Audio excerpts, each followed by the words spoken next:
Okay, let's go to business. The first speaker is Professor Miriam Erez. Miriam from the Technion is a professor in industrial engineering and management, and she is now the chair of the National Council in Israel for Advancement of Women in Science and Technology. I'm quite proud of initiating this council like 12 years ago, but I'm very happy that Miriam is doing it now. Good evening. As Hagit said, I'm now into the understanding of why there is a horizontal gap and also a vertical gap, and I do my best to initiate some activities to lower this gap, to reduce this gap. I have great collaborators in Israel. Some of you are not from Israel, so I think I'm proud to tell you that in each university in Israel there is in each university in Israel לעמוד פה, טוב. In each university of Israel there is, we call it the advisor to the president on women equality, on gender equality. We're going to propose to change this name to Dean of Gender Equality. I hope it will be accepted. And there are two members of this group here from Tel Aviv University and from Weizmann Institute. And together I believe that we are a very strong power to make the change. And let's go over the statistics and see whether we should be optimistic about seeing this change in the future. Hagit has already talked about the Caesar effect, the difference between men and women, the hierarchical difference between men and women, less women in top-level degrees and more women in the early career ladder.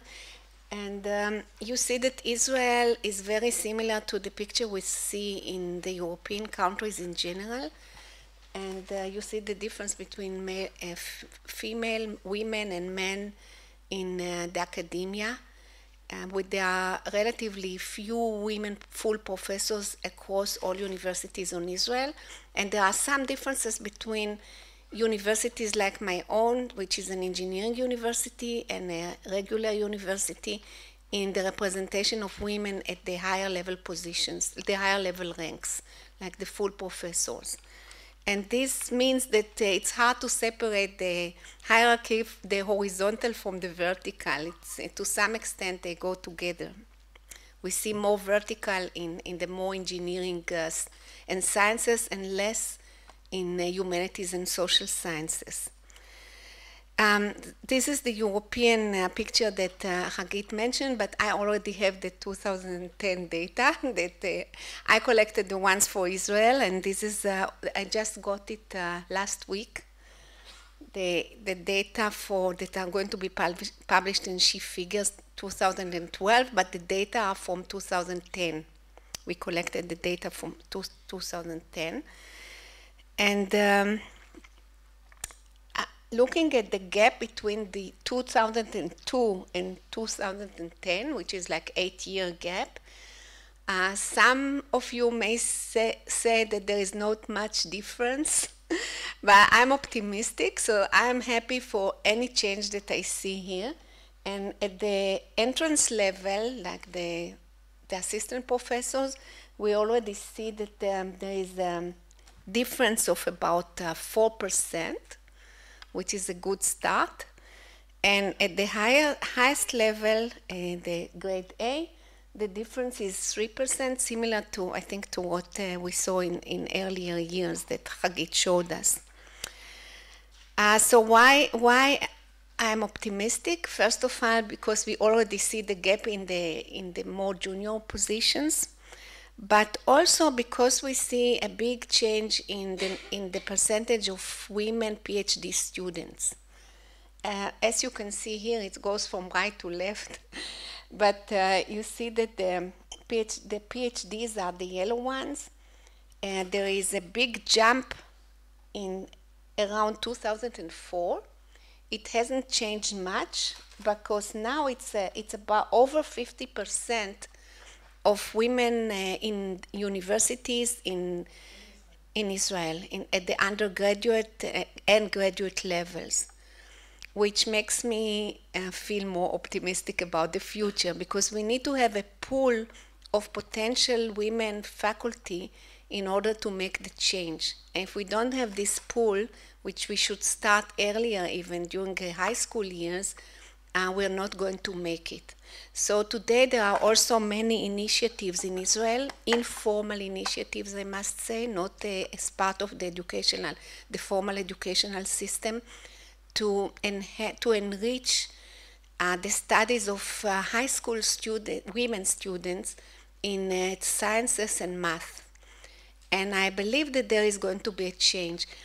Later we're going to have a panel discussion, so I would like to hear from you whether you're going to join me in this optimistic view or not, and why. This is the proportion of Israeli PhD, women PhD students relative to the other European countries, and you can see that we are among the highest. Israel is ranked among the highest in the percentage of PhD women students relative to other countries in Europe.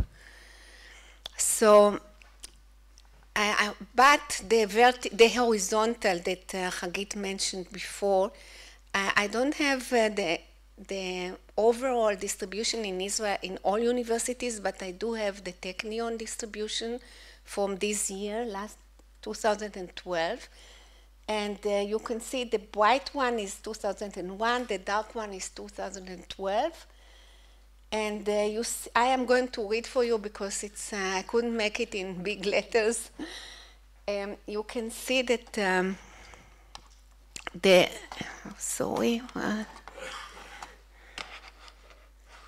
no, it's not moving here. That the largest one is, not surprisingly, it's in education in technology and sciences. So it's less engineering and more education. But if we have good teachers in these fields, we're going to have also more skilled women students to join these fields. Actually, the Technion, I think, started a very interesting program, which is, the Technion provides fellowships to students from industry, mainly from the high-tech, who are willing to come back and study and get a teaching degree.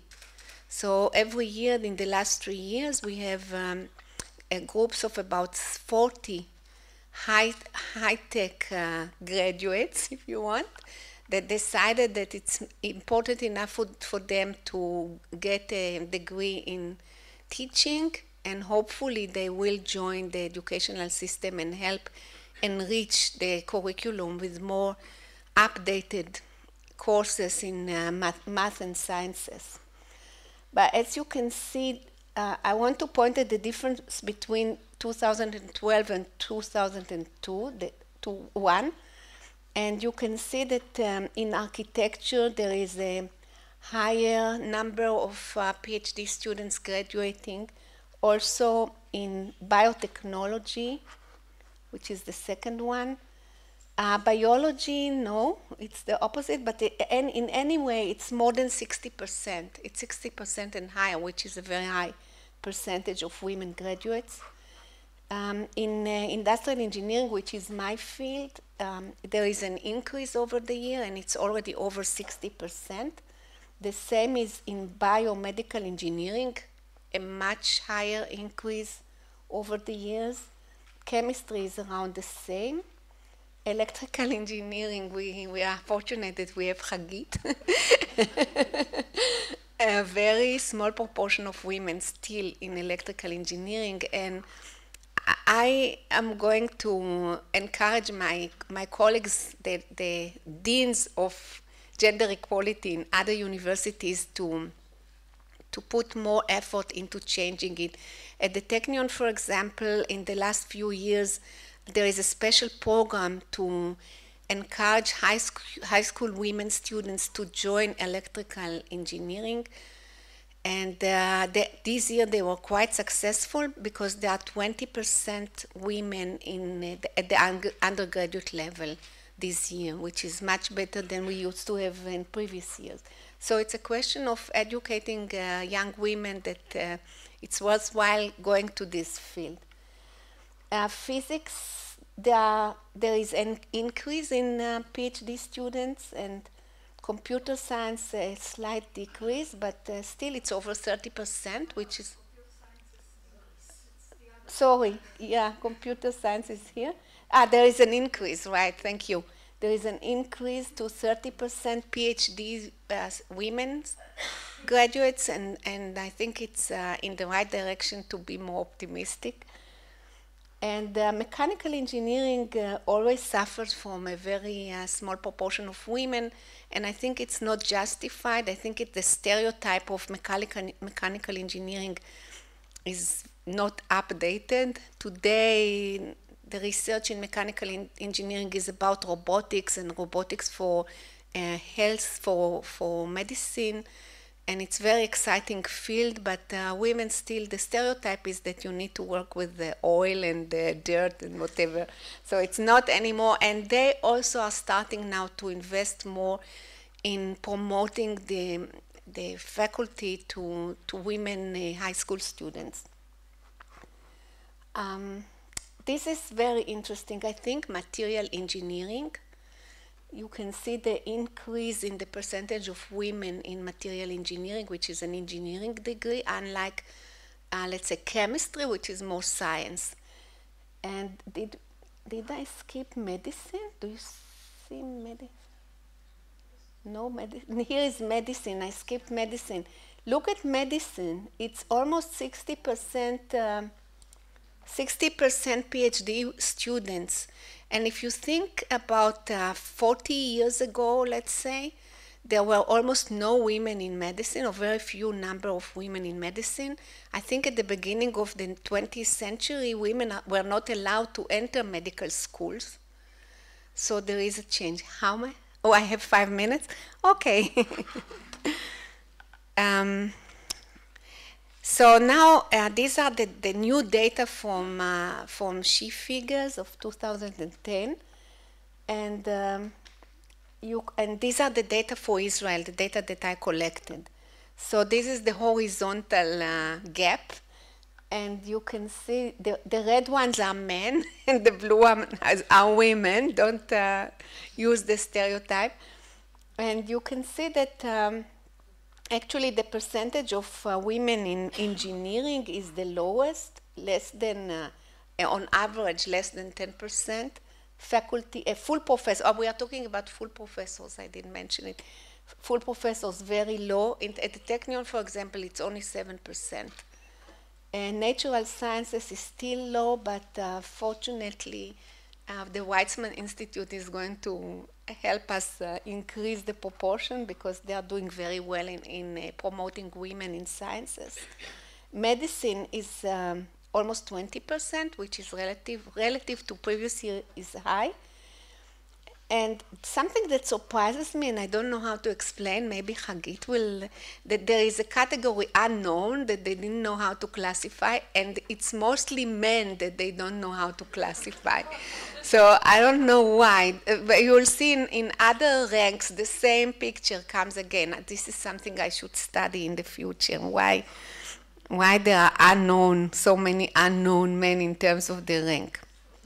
The highest proportion is in humanities, the highest proportion of women. This is in comparison to the European Union. The blue one is the European, the red one is Israel, and you can see that in terms of women full professors, we are behind. So this is something that we need to improve to increase the promotion, to speed up the promotion of women from associate professor to full professor in order to at least to be even with the European community. Here we see, you can see it also here that Israel is in this ellipse, blue elliptic circle, that we are among the lowest countries in Europe in terms of the percentage of full professors. With associate professor, it's quite similar in terms of the horizontal gap. In humanities and social sciences, the second and third we see more, but in engineering is the lowest, and followed by the natural sciences. And again, the first category, which is unknown, here also more men are categorized as unknown than women. And it's the same at the senior lecturer level. Here we see something interesting in medicine, and this is why I'm also optimistic. It's the only place where you see that the percentage of women senior lecturer is higher than the percentage of men senior lecturer. And this is the pool of resources for the future. So if we keep them keep them inside the system, inside the academic system, offering them tenure, making sure it's not that we offer, we should make sure that they will be at the quality of getting tenure, then we're going to see the change.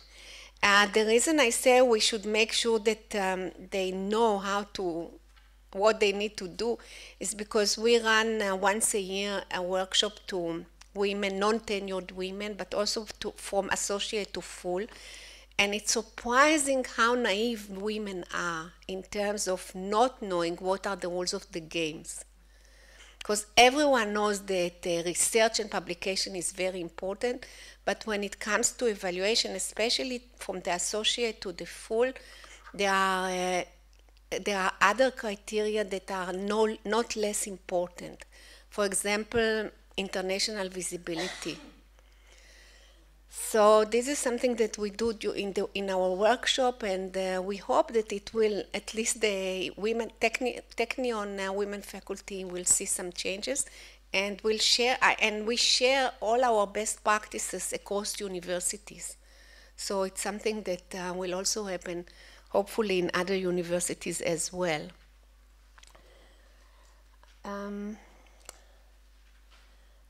We already talked about the horizontal line, and the differences in lecturer is the same, almost the same, but here also you see that the pool of junior faculty, women faculty, is really high. At the lecturer degree, over 60% in medicine are women.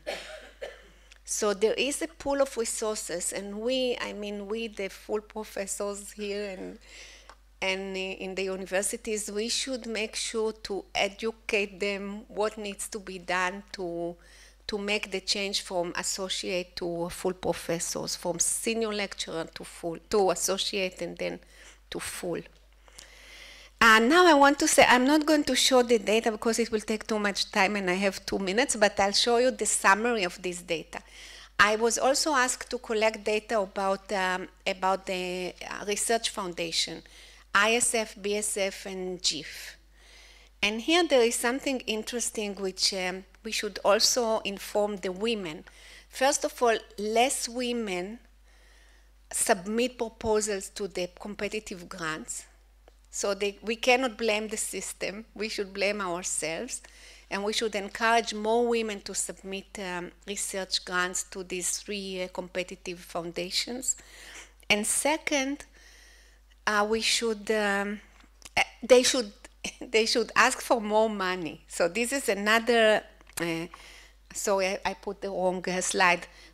This is another information I got from this analysis, that overall men ask for more funding than women, and they get more than women.